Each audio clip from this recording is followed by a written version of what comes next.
Alright fellas, now Crawford and Canelo seem to be set to fight in only a few months' time. Their September clash seems to have been the worst kept secret in boxing. Yet, although this has already been billed by many as the biggest fight of the decade, I want to have a look at, will it really live up to the hype? We're a few months out and I think it's crucial we look at what to expect from the promotion as well as how this fight might go. But just before that, my name's Cloister and I make boxing videos to help keep you informed, so make sure to subscribe and I will always keep you in the loop. Now, Crawford v Canelo to me seems like a bit of a fantasy matchup. Yet because of the Saudis, it's becoming a reality. Two of the best boxers of this current generation from honestly quite different weight classes are set to meet. And it's going to be an undisputed fight. They're going to fight for all of Canelo's belts. Now this promotion so far has been a pretty fascinating watch from an outside perspective. From all accounts, originally this fight was set to be Dana White's promoting debut for Turkey. This fight would be on the Friday night, the UFC would have a pay-per-view on the Saturday, and on top of all of this, it was odds on that these events would happen on Netflix. Yet now, this all seems a bit cloudy. It's been reported that now Turkey wants the fight on a Saturday night, which fair enough, massive fight, he wants it on the pole position. But of course, that's going to clash with Dana White's UFC card. Where will Dana be come fight night? Well, he's not going to be at the boxing. It all sounds a bit messy. Dana's been kicked from promoting the fight and this puts major questions around Dana's future. Will he have future Saudi boxing involvement? I don't want to make any assumptions and I guess time will tell, but it does put question marks across the whole operation. Will there be the boxing league still? I don't know, I guess we'll see. It will also be interesting to see where this fight ends up. DAZN is still a real favourite, but if the money comes calling with Netflix, it might just end up over there.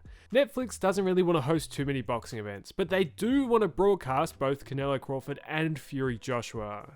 So I guess time will tell once again if this comes true. In terms of the actual matchup itself, as I said before, it's a bit of a fantasy fight. I say it's a fantasy fight because it's the idea that Crawford is jumping up a couple weight classes to chase an undisputed Canelo. I can't really diss the idea because it certainly could work out.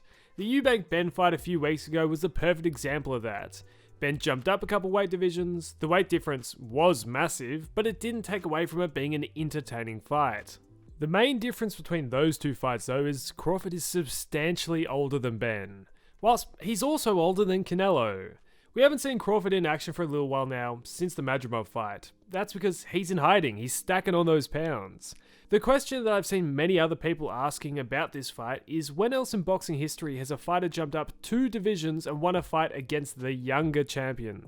It doesn't happen that often.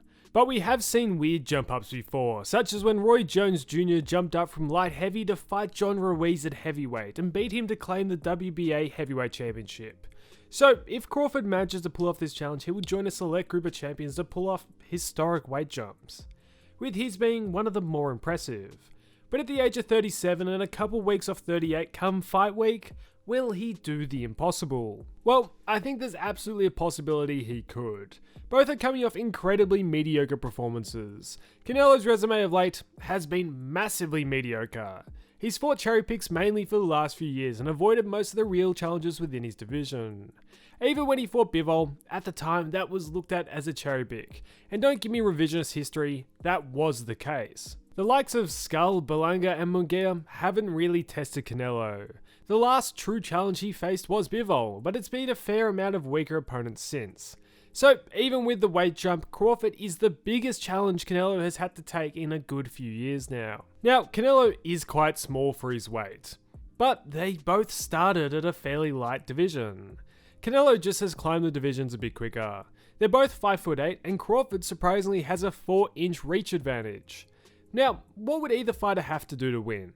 Well, for Crawford, the keys to victory lies in his mobility, timing and adaptability. He must use his footwork to stay off the ropes and consistently shift angles. Canelo is most dangerous when opponents are stationary or trapped against the ropes, so Crawford's movement would be essential to avoiding sustained damage. I'm not saying do a William Skull and go on the jog for the whole fight, but look, Canelo couldn't touch him. So a nice mix of moving and actually punching would be great. By switching stances and altering his rhythm, Crawford can confuse Canelo and prevent him from getting comfortable. His elite timing and counter-punching ability would allow him to capitalize on Canelo's occasional defensive lapses, especially when Canelo loads up on power shots. Crawford also needs to be super disciplined and just avoid risky exchanges. Crawford's game plan would also depend on round by round control. He can't allow rounds to drift or become too close, especially since Canelo has a history of getting favourable scorecards in competitive fights. He needs to land clean, visible shots, especially in the final moments of rounds. He needs to convince the judges he's in absolute command. His success would hinge on making this fight about skill and not strength. But for Canelo, what does he have to do to win? Well, his path to victory is more direct, but it still requires patience and precision. Now in this fight, he must cut that ring off effectively. He didn't do it against Skull, he needs to do it here. He needs to use smart pressure rather than just reckless pursuit. Canelo is not a high volume puncher, but he's one of the most efficient and accurate body punchers in the sport. He needs to invest in relentless body work early and often. He needs to aim to slow down Crawford's movements by the middle round. As Crawford begins to lose some of that bounce in his legs, Canelo needs to start bringing in those power shots upstairs instead of just swinging wildly like he did against Skull. Another key for Canelo is he'll have to time Crawford's counters. Crawford likes to bait opponents and punish them when they reach. Canelo must anticipate this and use feints or double jabs, double attacks to draw out these counters and punish them. Additionally, Canelo's physical strength and durability are advantages he must lean into, especially when the fight gets to close quarters. If he can back Crawford up, lean on him and rough him up in the clinch, it will take its toll. He doesn't necessarily need a knockout, but he just needs to assert visible control and land more damaging shots consistently to sway the judges. Now, these two, both Crawford and Canelo, are some of the greatest fighters of our generation. Although they're both getting up there in age, to the tail end of their careers, and have shown recent flaws, this is going to be a high-level chess match. Now, if I was forced to make a prediction this early out, I would probably pick Canelo to take it home. With the advantages of the weight difference, and just Canelo's ruthless pressure, I think we'll see him get a late KO or a decision. Simply put, there's way more on the line for Canelo. For Crawford, if he loses, everyone's going to say he was chasing greatness, which is true. But if Canelo loses, he loses his belts to a bloke a couple divisions lighter than him, and who is older. I think we'll see a much more focused Canelo than in recent bouts. Simply for him, it's sink or swim. It's a massive legacy fight. Now, I want to hear what you think about anything I said. What are your predictions? How do you see this fight going? Any thoughts at all? Leave them down in the comments down below. If you did enjoy the video, please make sure to like and subscribe. It really does a ton to help the channel. Yeah, thanks for watching, fellas, and I'll catch you in the next one.